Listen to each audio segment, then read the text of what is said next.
get up the stairs and she's sitting in my kitchen. In my kitchen. I got so scared. I was like, what are you doing in here? She's like, we need to talk. You need to know I didn't do this to hurt you. I was like, first of all, why? Okay. I'm going to call the police. Like, I talk so much with my hands. 3, 2, 1. Put that in your pipe and smoke it.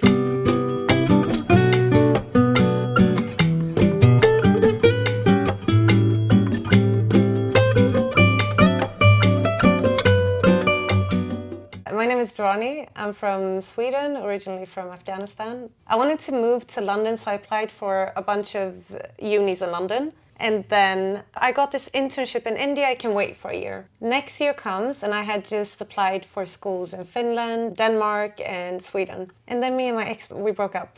I got an email from one of the schools that I had applied to the year before. They had kept my application and I didn't have to do an interview, nothing. They just called me and they're like, yeah, do you want your spot? So I was like, yeah, let's start over, London. Forget my ex, pack everything up, bye. Bye bye. Yeah. What were you studying? Fashion design. Fashion design in London. That sounds like one of those Devil Wears Prada dream things to do. Kind of. And how come you left London? I was at this pub in Notting Hill, classic. And there I met your brother. He waited for me outside of the bathrooms. That doesn't sound right. So I graduated last August and he was like, my lease was up. Or lease, I barely had any lease to be honest. But a very complicated situation in my flat. Rental sitch. Yeah, I had this crazy neighbor and she tried to kick me out. That's another story. We'll park that. We'll park that, yeah. Yeah, I met your brother. He was like, yeah, do you want to go travel for a little bit? And we traveled, got to know each other, and then we decided to move to Egypt. So it wasn't because London was necessarily something you wanted to leave. You just took the opportunity to go to Egypt. Both. So I love London, but after 4 years here of just constantly studying and then having a break and going to a really nice place, ocean, I was up for that. Yeah. You were up for a change. Yeah. And London is not like El Guna, so I imagine a very stark difference between the life you had in London and then having the 6 months in. First of all, you've got the Red Sea, you've got heat, you've got consistency with heat. But you know, when I came back to London, I just realized how much I've missed London. Like, I was like, oh, I feel so inspired here. There's so many things going on. It's nice to have a bit of a break, but also, is that kind of one of the pros of London, you reckon? What kind of drew you to London in the first place? Yeah, it's so big, it's so diverse, there's so many exhibitions, there's just so much to do. I've never been born, no. I've never been born here. I've never been born in London. How does it compare to where you're from? Sweden? Yeah. Oh, Sweden is very small. Is it Stockholm you're from? No, I'm from Gothenburg. Yeah, it's a very small town. And Stockholm, it's such a beautiful place. It's such a beautiful place, but it looks like a big city. It's not really. It's like 1 million. You might have noticed that it is 31 degrees outside today and that you actively, well, until we got the tube here, you were actively avoiding the tube. Yeah. Is that something that you used to do when you lived here? It's smelly. It's smelly. It's too much people. Where I lived, I would just ride the overground. Because I love the tube. I think it's so easy to get to places. What do you love about it? It's just like so connected How to... clean it is. I love how clean it is. How much space you have. I love how we just talk to each other. All the nice smells, Yes. It's just you get from A to B so quickly. It's a very good system, but it's too smelly for me. I don't like it. So you prefer the Let's overground. not pretend it's clean, yeah. I don't think I really noticed that kind of thing. I love the fact that you can go from north to south so easily, or east to west so easily. Yeah. That aspect wasn't really something I thought about. I mean, where I'm from, the transportation is much more efficient. Always on time. In Sweden, it's cleaner. So I'm not impressed. It was one of the first, but it isn't necessarily one of the best now. Yeah. In London, did you notice that people behaved in a particular way that was a bit bizarre to you or a bit different? Oh, yeah, in many ways. In Sweden, it's very common for women not to wear any bra. We have a sauna culture, so... You have a what, though? Sauna. Culture. Oh, a sauna culture. So when you're a kid, you see tits in all ages, like hanging, not hanging, hair, whatever. Yeah. It becomes desexualized. And here I was walking on the street with like a black dress, no bra. but it wasn't see-through, and cars would like stop and people would say stuff. It was weird. I Yeah, found that people tend weird. to hoot at you if Yeah. you know you're dressed a certain way. Yeah. But that's so interesting. At the end of the day, they are just mammary glands. They've just been sexualized in culture, kind of thing, Yeah. depending on where you are. I just found it weird. I was like, I know I'm cute, but calm down. And you said you came here as a single person. Yeah. Did you try dating in London?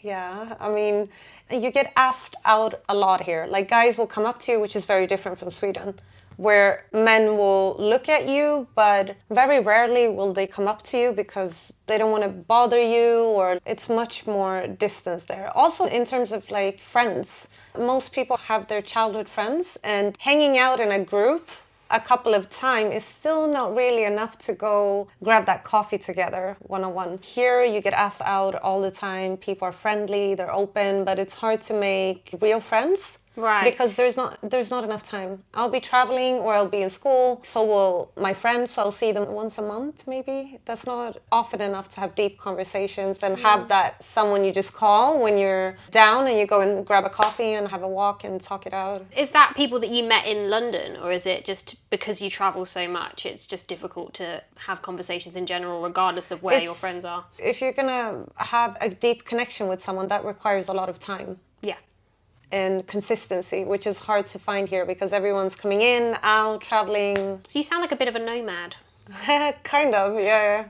The culture in London is that just people, they have their 9 to 5. The general thing is Yeah. having their 9 to 5, going home, the repetitive thing. Is that something that you don't like doing? There are periods where that's great, like routine, doing the same thing, working towards something, and then there are periods where you should just let loose and not have a schedule. So I've lived in Sweden, obviously. I've lived for a shorter period in Spain. I lived a year in India, and now 6 months in Egypt. You just take a leap and then it appears, if that makes sense. Yeah. And London is the only place where I feel more at home than what I do in Sweden.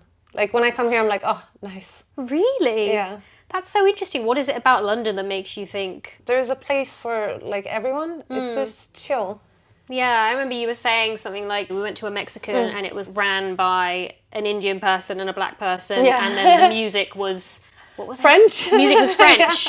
And we were like, where else in the world would they have that? I mean, Yeah. I haven't been everywhere in the world. Having lived in so many places, what for? Yeah. Is London the only place you've seen That's those where kinds of things? Not necessarily, but London is so well integrated with all the different cultures. Like the diversity is really cool. But also it's so many things can happen in London just because it's so big. Yeah. Like I was super lucky when I moved here. So I moved here and I was so nervous. I'm like, oh my God, the housing, like it's so expensive here and the quality of housing is shit. Like in comparison to where I come from. Sorry guys, this is a third world country. Back to your renting story. So you Yeah. think the rental market is basically akin to a third world country here? Not just that, a lot of other things as well. What else? No, I'm joking. I wouldn't say third world country. It's just compared to Scandinavia, I would say it's not great. The buses, the transportation. I mean, I lived in a nice area in London. I was very lucky. Where did you live? In Parsons Green. Yeah, so Fulham. Yeah. Because I studied in Kingston, which is way off. The first flat I looked at was in Clapham Junction. It was 5 people in that flat in just one bathroom, and I was like, oh my God, is this what I like as a student can afford in the city? I went on to check the other room, which was in Parsons Green, and I showed up there, had a chat with the guy. It was great. I thought it was just a room. Right. The flat was nice, it was light, and I liked the area. He called me the next day saying, yeah, you're a great vibe, do you want the room? I went there and he gives me the keys. So there was one bigger bedroom than this and then a smaller one. And he was like, yeah, I live in Germany, I just want to help a student out. So here you go, you get the keys. And I was like, wait, do I get the whole flat? He's like, yeah, and it was so cheap. Right. So how much is I was cheap? like, in the beginning, I paid like less than 600. A month? Yeah. Wow. Yeah. And how long ago was that? That was like 20... 4 years ago. I moved here September 2020. I mean, that's for me was when things started to go up. Yeah. His girlfriend lived in Germany. Right. So then he wanted to come back and have the other room, but he called me and said that he got cancer. Oh, fuck. He's not coming back. Oh my God, I had a smile on my face. I wiped that right off. I was like, he had, oh. It was awful. So then I just stayed there. I obviously paid more than when he wasn't going to come back. But Yeah. I was just super lucky. Like the first week I just went out and I went into the shop. They were selling, it was a brand. They had Scandinavian names in the garments. Oh, did that make you feel at home? Not really. Then he said like, oh, what are you doing here? Are you Swedish? I was like, yeah, I'm studying fashion. He's like, really? Do you want a job? I was like, sure. So then within a week I had my own flat, a weekend job, which was a little shop that no one went into. So I would just sit there doing my homework and yeah, it all just fell into place. Yeah. So what went wrong? Because you said at the beginning you had an awful rent story. My neighbor, she was crazy. She moved in like 2 months after me. We became friends. But then she had just some old people who are very lonely. Yeah. And sometimes they might be undiagnosed as well. There's something going on. I don't know, I'm not a therapist. She had some issue with the guy who rented the flat. And even though me and her, we were friends, she would hide my letters for like the gas check, which is really important. Yeah. And so I was never there when they were going to come to check.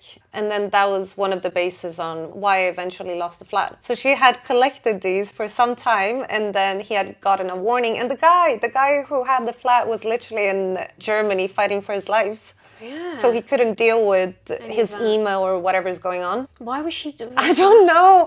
I texted her like this. Okay, this is the craziest part. So because we were friends, which means if I would go and I needed a package or something, I would leave my key to her for her to open, vice versa. That day when she did that, I wrote her a text message. I'm like, what are you doing? Like, why would you do this? We're friends. And she responded saying, it's nothing personal against you.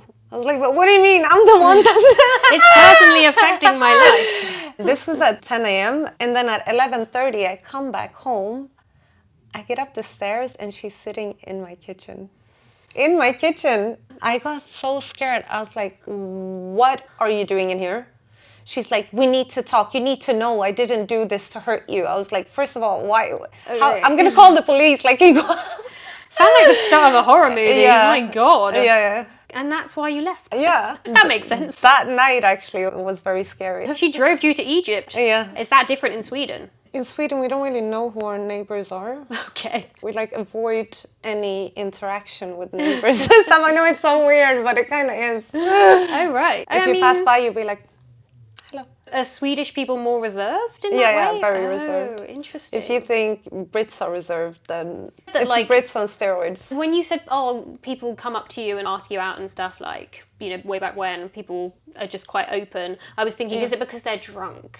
Because I feel like Probably. Brits are open when they're drunk. Even when they're not drunk, of course, it depends on your framework. Like mine, I compare it to Sweden, which is most cultures are open and like friendly. Yeah. In comparison, Europe, the climate, the more south they go, the more open they are, and you know, Spanish, Italians, and then the Germans, Brits, and then all the way up there, there's Scandis. So where has been your favourite place to live then? Because you've lived London. in like... London. Yeah.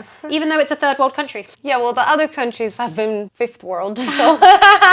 It's so interesting to hear that. I mean, there are things here that are just so, for example, the way the NHS works is just so backwards. Like, it's so slow. The facilities are quite dirty. Yeah. So it's quite interesting that even so, you're like, you've preferred living in London. Yeah. What's the moral of the story, do you reckon? Of my story? Of your whole trajectory? I will probably always have a place in London. And even if I'm not sure if I'm going to live here forever, but I want to have the option of always coming back, yeah. Yeah. Or spending some time of the year. I talk so much with my hands. Yeah, it's good. I mean, I tend to do that as well. Is it a Swedish thing? No, it's definitely Afghan. Yeah, we didn't really talk about that part of your life. When did you move from there? You were quite young. Yeah, I was born in Afghanistan, Yeah. and then I came to Sweden when I was 4. So you're pretty much culture-wise a Swede. I would still say a mix. Like, it's inside of the house, it's Afghan culture. Outside, it's a different culture. Oh. Or even inside the house is more like a Afghan mix with Swedish situation. Is there like Swedish food? Because I mean, I imagine there's Afghan food. Meatballs.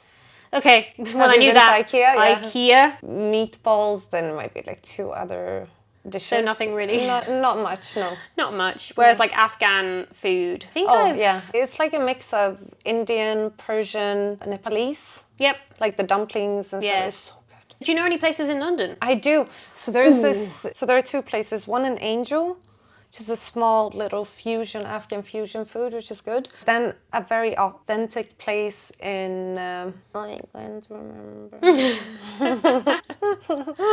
I kind of want you to do your stitch. I can't remember. There's Gollum in that. Yeah, there's Gone as I well. love it. Okay, but it's somewhere past Putney.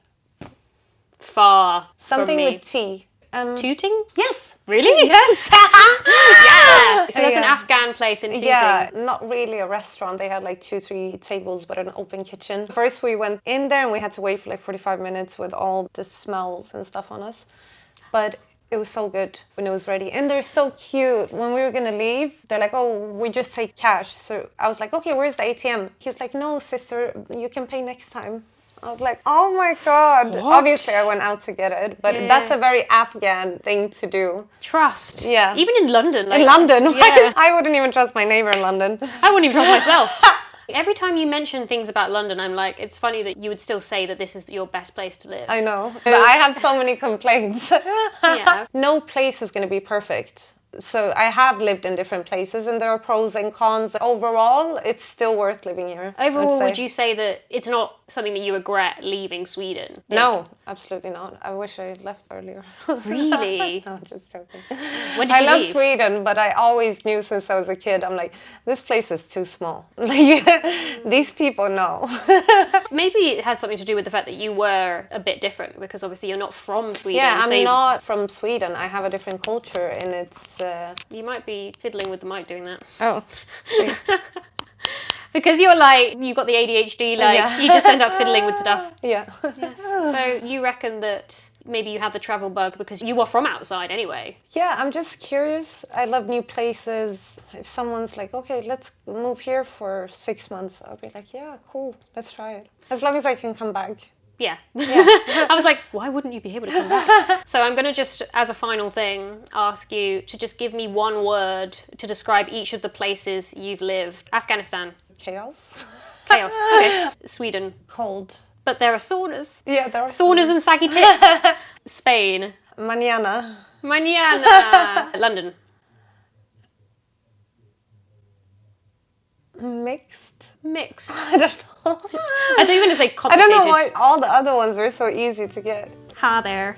This has been Sam and Dorani. who? Me? Yeah. Loves London but hates everything about it. That's always going to be confusing for me, but I kind of get it. It's like a love-hate relationship. Yeah. It's not like a romanticist vibe.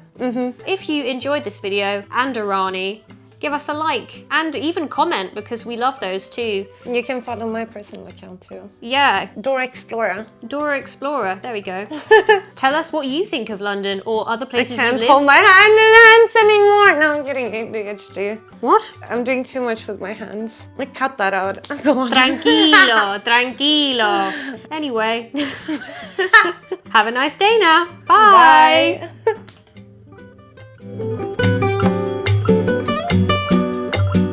Do my tits look saggy?